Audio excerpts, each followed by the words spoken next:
नाम बेग साकिब लुकमान है। मैं क्लास 30 में पढ़ता हूँ। मेरे स्कूल का नाम जिला परिषद उर्दू प्राइमरी स्कूल है। मैं आज आपको वीर गाथा प्रोजेक्ट 5.0 के तहत निर्मलजीत सिंह सेखो पद्मवीर चक्र के बारे में बताना चाहूंगा। फ्लाइंग ऑफिसर निर्मलजीत सिंह सेखो यह भारतीय वायुसेना इंडियन एयरफोर्स के एकमात्र पायलट है जिन्हें पद्मवीर चक्र से सम्मानित किया गया है। फ्लाइंग ऑफिसर निर्मलजीत सिंह सेखो वीरता पुरस्कार विजेता ने हमारे देश के लिए सर्वोच्च बलिदान दिया। यदि मुझे उनके स्मरण को जीवित रखने का अवसर मिले तो मैं उनके यात्रा को और उनकी अंतिम युद्ध गाथा को प्रस्तुत करना चाहूंगा, जहां उन्होंने शांति की रक्षा के लिए अत्यंत साहसपूर्वक युद्ध किया। उनका जन्म 17 जुलाई 1945 को लुधियाना पंजाब के सेवल गांव में हुआ था। उनके पिता का नाम त्रिलोक सिंह सेखो और माता का नाम हरबंस कौर था। उनका गांव लुधियाना के करीब हरवाड़ा में स्थित भारतीय वायुसेना बेस के करीब था। इस वजह से बचपन से ही उनके अंदर विमानों और वायुसेना जीवन को लेकर खास आकर्षण था। 4 जून 1967 को उनको भारतीय वायुसेना में फाइटर पायलट के तौर पर कमीशन किया गया। सख्त परीक्षण को पूरा करने के बाद अक्टूबर 1968 में फ्लाइंग ऑफिसर निर्मलजीत की नियुक्ति नंबर 18 स्क्वाड्रन में हुई। उस स्क्वाड्रन को फ्लाइंग बुलेट्स के नाम से जाना जाता था।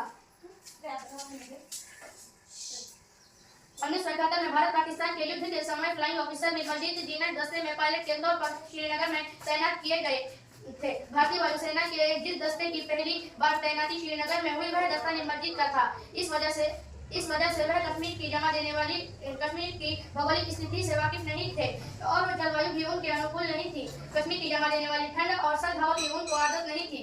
इसके बावजूद उन्होंने पूरी बहादुरी और निश्चय के साथ पाकिस्तानी घुसपैठी विमानों का सामना किया। 14 दिसंबर 1971 को श्रीनगर एयरफील्ड में पाकिस्तानी वायुसेना के 26 स्क्वाड्रन के 6 F-86 जेटर्स ने हमला किया।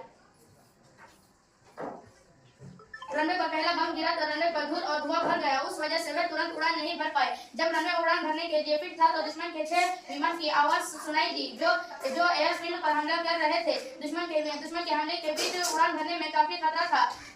इसके बावजूद उन्होंने उड़ान भरी और पाकिस्तान के 2 सेबर जेट को अपने निशाना बनाया। उन्होंने एक सेबर जेट को सीधा निशाना लगाकर मार गिराया और दूसरे को नुकसान पहुंचा दिया, जिससे उसमें आग लग गई। दुश्मन का दूसरा विमान भी गिर गया। इस तरह वह दुश्मन के 2 विमान गिराने में सफल हो गए, लेकिन दुश्मन के निशाने पर वह खुद भी आ गए। जब उनके विमान को दुश्मन ने निशाना बनाया तो उनको बेस पर लौटाने की सलाह दी गई, लेकिन कंट्रोल सिस्टम की नाकामी की वजह से उनका विमान गिर गया और वह भी शहीद हो गए। मरणोपरांत उन्हें पद्मवीर चक्र से सम्मानित किया गया। और हम उनसे क्या सीख सकते हैं? साहस, समर्पण, कर्तव्य भावना, भारत माता की रक्षा की भावना हमें अपने दिलों में रखनी चाहिए। भारत सरकार ने निर्मलजीत सिंह सेखो की याद में उनकी स्मारक बनाया। निर्मलजीत सिंह सेखो की मूर्ति और उनका विमान भारतीय वायुसेना के नंबर 18 स्क्वाड्रन की एक रंगीन तस्वीर में निर्मलजीत सिंह सेखो। भारत सरकार ने निर्मलजीत सिंह सेखो की याद में उनका डाक टिकट बनाया। वो इसके सिर्फ आसमान में नहीं लगे, जमीन नहीं पर उन्हें जवान कहते। Thank you.